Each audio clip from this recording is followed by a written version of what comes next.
इसी प्रार्थना सभा के लिए चलाने के लिए भाई राजू को परमेश्वर आशीष दे। और आप सब लोगों ने गले को खोला परमेश्वर के नाम में। आज लोग बड़े बड़े अच्छे गाने, अच्छे क्या कहना चाहिए ना, अच्छे नहीं कह सकते, फिल्मी गाने और बड़े बड़े उनके सुंदर गले हैं, लेकिन वो काय के लिए प्रयोग कर रहे हैं, फिल्मी गानों के लिए और अश्लील गानों गाने के लिए। लेकिन वो गले बड़े मुबारक हैं जो प्रभु के लिए बोलते हैं। और परमेश्वर आपको आशीष दे। अच्छे अच्छे गाने आप गाते हैं, तैयारी करके आते हैं, कहानियाँ तैयार करके लाते हैं। परमेश्वर आपको आशीष से भरे। मेरे साथियों, परमेश्वर भाई सनी को आशीष दे। आज खाने का आयोजन है उनकी तरफ से, शायद है।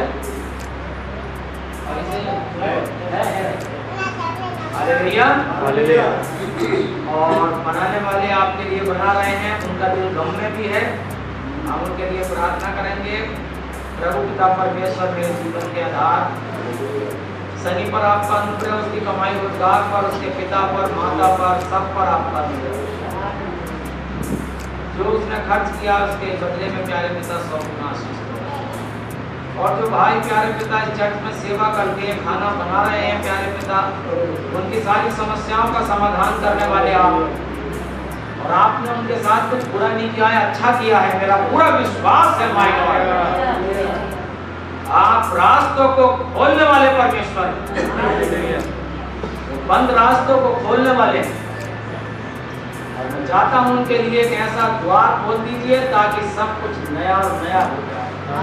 आपका वचन कहता है मैं पिछली और अगली बारिश एक साथ बरसाऊंगा, तब खलियान अन्न से भर जाएंगे। और मैं चाहता हूं उनके लिए प्यारे पिता पिछली और अगली बारिश एक साथ बरसाई ताकि पूरा परिवार उसी से जुड़ जाए। आज के वचन को आपके हाथों में देते हैं प्यारे पिता, उद्धार करता प्रभु यीशु मसीह के नाम। हालेलुया। अभी आपने लोग सब भाई राजू के द्वारा सुने कि परमेश्वर की स्तुति में जब हम उसमें आ जाते हैं, दीवाना बन जाते हैं, एक दीवाना बन जाते हैं और जीवन बदल जाता है। अब तक जो दारू का वैराग रहता था, गलत कामों का वैराग रहता था और गालियों के दीवाने थे, सिगरेट के दीवाने थे, गुटखे के दीवाने थे, गलत संगति के दीवाने थे, अब हम मसीह के दीवाने सब कुछ बदल जाता। और ना उसमें यात्रा दिखती है कि काशीपुर कितना दूर है या स्वार कितना दूर है, कुछ भी नहीं दिखाई देता। क्योंकि सीमा की रानी परमेश्वर के लोगों की संगति देखने के लिए, बुद्धि देखने के लिए 1500 किलोमीटर से चलता है। हालेलुया। मेरा हिस्सा वो परमेश्वर ऐसा परमेश्वर है, जब आपसे प्यार करता है तो एकदम और फिर आपका जीवन बदल जाता है। और जब आपका जीवन बदल जाता है तो आपको एक नदी के पास जाना पड़ता है या नहीं? यीशु मसीह को झंडे के पास नहीं जाना पड़ा, ना छिड़काव के पास, ना बाल्टी के पास, ना ड्रम के पास, सीधे सीधे यरदन नदी के पास जाना पड़ा। अब इसमें फेर बर्दाश्त नहीं है। यीशु मसीह को यरदन नदी के पास जाना पड़ा। पतरस को कहां जाना पड़ा? नदी के पास जाना पड़ा। चेलों को नदी के पास जाना पड़ा। जब जीवन बदल जाता है तब आपको नदी के पास जाना पड़ता है, और जब आप नहा जाते हैं तो आप परमेश्वर की सृष्टि होते हैं। कब? जब आपके ऊपर पवित्र आत्मा जुम्मस कर जाती है, तब आप आम इंसान नहीं होते हैं, तब आप परमेश्वर की कैसे भेद होते हैं। देखिए मेरे साथ, आपको मिलेगा यूहन्ना की पुस्तक 10 अध्याय का 11, 14, 15। आप कैसे मेरी आवाज सब तक पहुंच रही है?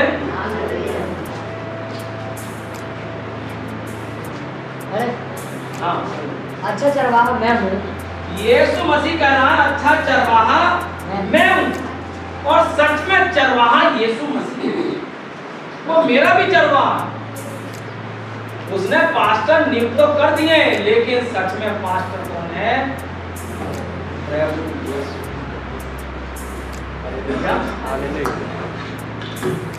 हमारा पास्टर यीशु मसीह। हम खुद पास्टर नहीं है, हमें नीचे बनना है ताकि यीशु मसीह यहाँ से बंद करो ताकि कंपनी चलते रहे। मैं इसीलिए तो माइक यूज नहीं करता हूँ। हालेलुया। अच्छा चरवाहा यीशु मसीह है, और अच्छा चरवाहा भेड़ों के लिए अपना प्राण देता है। और अच्छा चरवाहा अपनी भेड़ों के लिए क्या देता है? जान दे देता है। बस ये बात समझ लीजिए, अच्छा चरवाहा अपनी भेड़ों के लिए जान। आगे 15। अच्छा चरवाहा मैं हूँ। अच्छा चरवाहा मैं हूँ, मैं अपनी भेड़ों को जानता हूँ। मैं अपनी भेड़ों को जानता हूँ। 14 और 15 पढ़ेंगे। हाँ। और मेरी भेड़ें मुझे जानती हैं। और मेरी भेड़ें भी मुझे जानती हैं। आप समझ रहे हैं? अच्छा चरवाहा मैं हूँ, और मेरी भेड़ें मुझे जानती हैं, किसी और को नहीं जानती हैं, वो मुझे जानती हैं, क्योंकि वो मेरी भेड़ें हैं। और आगे, जैसे पिता मुझे जानता है, जैसे पिता मुझे जानता है, और मैं पिता को जानता हूँ, और मैं पिता को जानता हूँ, और मैं भेड़ों के लिए अपना प्राण देता हूँ। और मैं भेड़ों के लिए अपना। हालेलुया। प्राण देने वाला परमेश्वर है मेरे जी साथियों।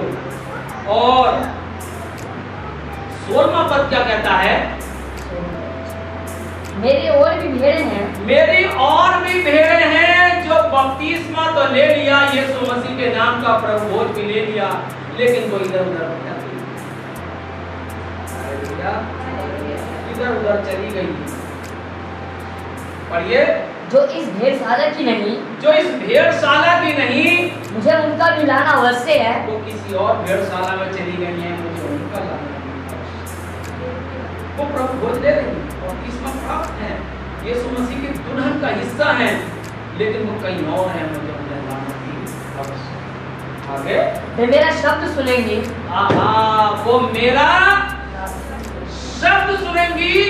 तब एक ही झुंड, और एक ही चरवाहा होगा। एक ही कटोरा होगा। कौन सा कटोरा होगा? जिस कटोरे में शांति थी। हालेलुया। उसके मेरे साथियों गलत चरवाहों ने भटका दी, यानी वो गलत चरवाहों के हाथों में चली गई भेड़ें।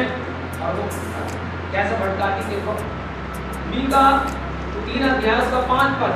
किसी को पवित्र आत्मा बना दिया, किसी को ईश्वर बना दिया, किसी को गर्जन बना दिया, किसी को बेथेल बना दिया, किसी को ये बना दिया कि हम रैप्चर में चले गए, मिलेनियम में। यहोवा का ये वचन है, यहोवा का ये वचन है कि जो भविष्यद्वक्ता मेरी प्रजा को भटका देते हैं, जो भविष्यद्वक्ता मेरी प्रजा को भटका देते हैं, और जब उन्हें खाने को मिलता है, और जब उनको खाने को मिलता है, तब शांति शांति पुकारते हैं। शांति शांति पुकारते। बहुत बढ़िया, बहुत बढ़िया है। और यदि कोई उनके मुंह में कुछ ना दे, अगर कोई उनके मुंह में कुछ ना दे, तो उसके विरुद्ध युद्ध करने को तैयार हो जाते हैं। युद्ध करने के लिए तैयार हो जाते हैं कि नहीं ऐसा ही उठाए मेरे साथियों। हालेलुया। और उसके भटकने पर चरवाहा बेचैन हो जाता है। यीशु मसीह क्या हो जाता है? बेचैन हो जाता है। किसी न किसी आदमी को खड़ा करता है ताकि वो अपने गले में उस भेड़ को लेकर के आए मेरे साथियों। हालेलुया। और किस तरीके से वो खड़ा करता, बेचैन हो जाता। मत्ती की पुस्तक 18 किस तरीके से बेचैन हो जाता है। हाँ। तुम क्या सोचते हो? तुम क्या सोचते हो? यदि किसी मनुष्य की 100 भेड़ें हों, अगर किसी आदमी की 100 भेड़ें हों और उनमें से एक भटक जाए, और उनमें से बस एक भटक जाए, तो क्या वे 99 को छोड़कर, क्या वो 99 को छोड़कर और पहाड़ों पर जाकर उस भटकी हुई को न ढूंढेगा? भटकी हुई को ना ढूंढेगा, जो भटक गई है उसे क्या है। हालेलुया। 14 तक हो गया। और यदि ऐसा हो और यदि ऐसा हो कि उसे पाए, और उसे पाले भेड़ को, तो मैं तुमसे सच कहता तो मैं हूँ तुमसे सच सच कहता हूँ कि वे उन 99 भेड़ों के लिए तो जो भटकी नहीं थी इतना आनंद 99 नहीं के लिए होगा इतना खुश नहीं होगा, वो उसके जितना- लिए खुश होगा जितना कि जो उसके कटोरे से मिलने वाली है और कटोरे में घूंट मारने के लिए तैयार है। उस भेड़ से जब मिलता है तो परमेश्वर क्या करता है। ऐसा ही ऐसा ही हमारे पिता की जो स्वर्ग में है, हाँ ये इच्छा नहीं हाँ कि इन छोटों में से एक भी नष्ट हो। ये भी 10 अध्याय का 6 पद क्या कहता है, जो लोग करके वो प्रभु यीशु मसीह के चैन होता अपने भेड़ के लिए। परंतु इज़राइल के घराने ही की खोई हुई भेड़ों इज़राइल के घराने की खोई हुई भेड़ों के पास जाना, यीशु मसीह कह रहा है कि मेरी जो भेड़ें खो गई हैं उन्हें ढूंढकर अपने गले को ले जाओ। हालेलुया। 15 अध्याय का 24 पद क्या कहता है।